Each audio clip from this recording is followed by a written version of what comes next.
Shalom Ouvracha, mes chers amis. Aujourd'hui, nous allons parler un petit peu de l'Ukraine. Est-ce que c'est vrai que la guerre de Gog ou Magog, elle commence, oui ou non? Ou c'est stam du bluff? Regardez, mes chers amis, venez, on regarde un petit peu ce qui s'est passé en Ukraine. Au Xe siècle, les Slaves, ils ont essayé de sortir. Il faut savoir que l'Ukraine, c'est un peu central.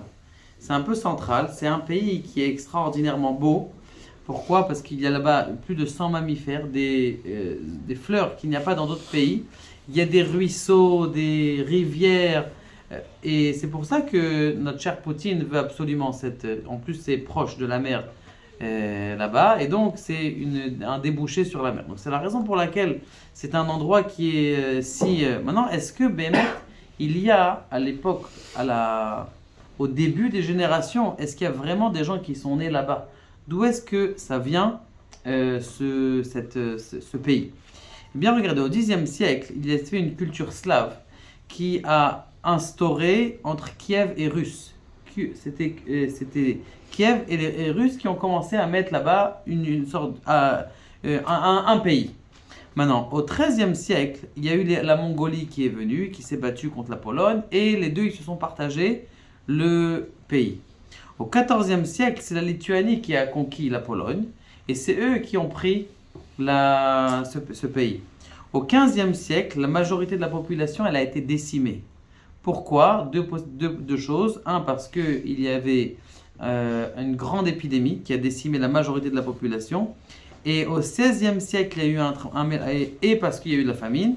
Et au XVIe siècle, il y a eu un mélange entre l'Ukraine et la Pologne.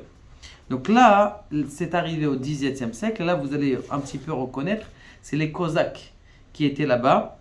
Les Cosaques étaient comment on appelle ça, d'une cruauté sans pareil. Et les Cosaques, ils ont fait ce qu'on appelle les Xéra de Tachar. C'est dans les années 1648 et les années 1649. Ils mettaient, donc les Cosaques, ils mettaient des percepteurs pour ramasser de l'argent chez les Juifs. Mais après, une fois qu'ils se sont mis en corrélation avec le roi qui avait là-bas, eh bien, ils ont été contre lui parce que lui, il voulait qu'il soit religieux. Et eux, les Cosaques, ils voulaient que ce soit la liberté de religion, liberté de taxe. Le Rav Neta, Rav Nata Neta, et on en a amené dans une de ses paroles dans notre Megillah, dans notre Haggadah, et au sujet pourquoi est-ce que le Mashiach il ne vient pas. Il a fait comment on appelle ça, une Sheela, pourquoi est-ce que le Mashiach il vient pas. Et il a expliqué Manishtana el-Azeh, Arenu Kulanu Mesubin. C'est quoi Mesubin? Mesubin c'est. Mais il dit aussi Mesubin, c'est la chaîne Subin. Subin ça veut dire c'est la klipa. Et qu'on doit apprendre à être plus profond.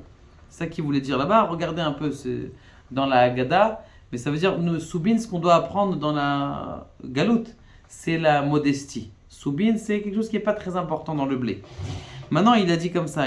C'est lui qui a exprimé tout ce qu'il a vécu dans ces époques. Il a dit qu'ils arrachaient la peau des hommes.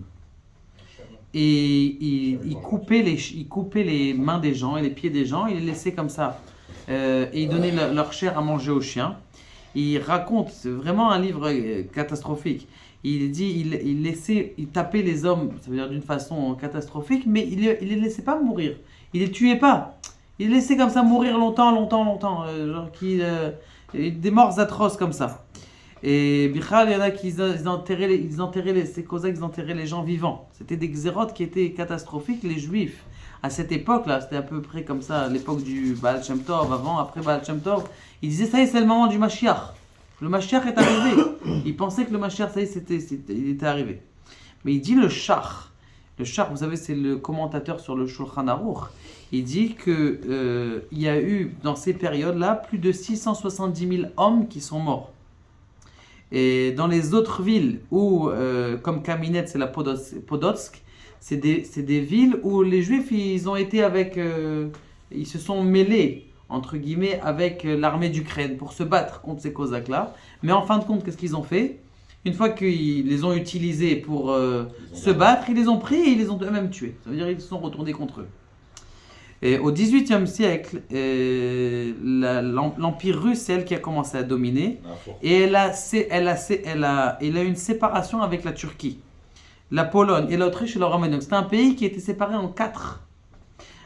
Simon Patliorav, en 1830, il est devenu là-bas le chef. Je ne sais pas s'il était roi ou quelque chose. Il est devenu le chef et il a fait contre les Juifs plus de 60 pogroms. C'était leur grande... ils s'amusaient là-bas, 60 pogroms. Staline, les anciens s'en rappellent encore.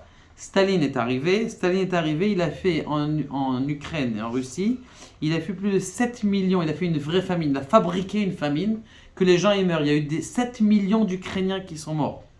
Maintenant, pas juifs, tout le monde. Bien sûr, les juifs toujours en premier parce que c'est eux les moins... Voilà. En 1991, donc il n'y a pas longtemps, les Ukrainiens ont eu leur indépendance. Depuis 7 ans, M. Poutine parle avec tous les présidents de là-bas. Je veux retrouver parce que ça lui appartenait. Keilou, ça lui appartenait. Et eux, ils ont pris leur indépendance depuis l'effondrement du mur de Berlin. Donc maintenant, ce qui s'est passé, c'est pour ça que ça revient. Maintenant, comment ça se fait qu'il y a une histoire si riche? Maintenant, là, c'était que l'histoire. J'ai pris ça dans un livre d'histoire. Vous pouvez le lire tout seul. Le moment qui est là, c'est le Inyan de Gog ou Magog. Il est marqué dans le Sefer de Flavius Joseph. C'est un juif, Yosef ben Matityahu, un des enfants du Kohen Gadol. Il a un livre, il s'appelle en hébreu le Yosifun. Il explique d'où ce qu'il y a dans la fin parachat noire. C'est marqué Gog, Magog, c'est marqué là-bas Kenaan. D'où est-ce qu'il vient tous ces peuples? Où est-ce que chaque peuple il est parti? De façon extraordinaire. La France, d'où est-ce qu'ils viennent? C'est Bnei Yefet, c'est la France. Ils sont partis où il y a la Seine. Il dit tous les fleuves qu'il y a là-bas, qui ont encore le même nom. C'est un livre de Matityahu, c'est un livre qui a plus de 2000 ans. C'était ce qu'on appelle c'est le journaliste de l'histoire. C'est même dans l'histoire de Esther, et il explique il détaille aussi comment est-ce que le Beth Amikdash il était. Il donne des définitions. Alexandre de Macédoine, il explique toutes ces conquêtes, des choses extraordinaires qu'il y a dans ce livre-là. Maintenant, et ce qu'il y a, il est comme ça. Il est dit qu'il y a plus de 3000 ans, 4000 ans, il y avait les Skittim. Les Skittim, c'est une tribu qui était errante. Et cette tribu qui était errante, là, ils avaient une atrocité très forte. Et c'est eux qui ont inventé une sorte de flèche qui tire à l'envers. Et qui a fait en sorte que même que quand tu es sur ton cheval, tu arrives à les tuer. Maintenant, ils disent que l'Ukraine, justement, c'est les petits-enfants de Yefet. Le fils de Yefet, comment il s'appelle dans la Torah? Gog. Il dit que c'est cet endroit-là qui s'appelle Magog, pas Gog.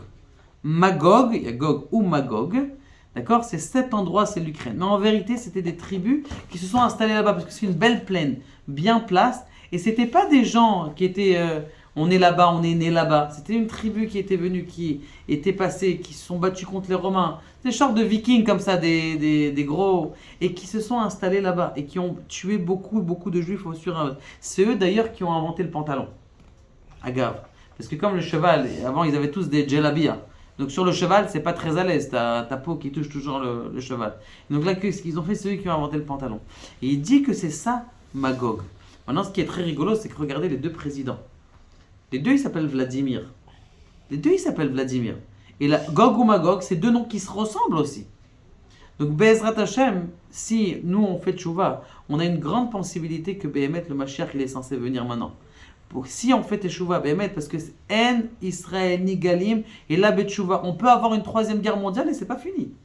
Si Béhémet, les gens ils se réveillent pas, si les gens ils essayent pas de dévoiler, ils essayent pas de se réveiller, eh bien, Be'ezrat Hashem, et ça peut nous passer sous le nez encore une fois. Comme il y a eu combien de fois où le Mashiach il était censé venir, que Kadosh Baruch Hu nous aide, Be'ezrat Hashem, à ce qu'on puisse prendre cette chose-là et tous les jours, faire un petit peu de teshuvah. C'est pas grave de faire teshuvah. C'est pas grave. Que Kadosh Baruch Hu nous aide, Be'ezrat Hashem.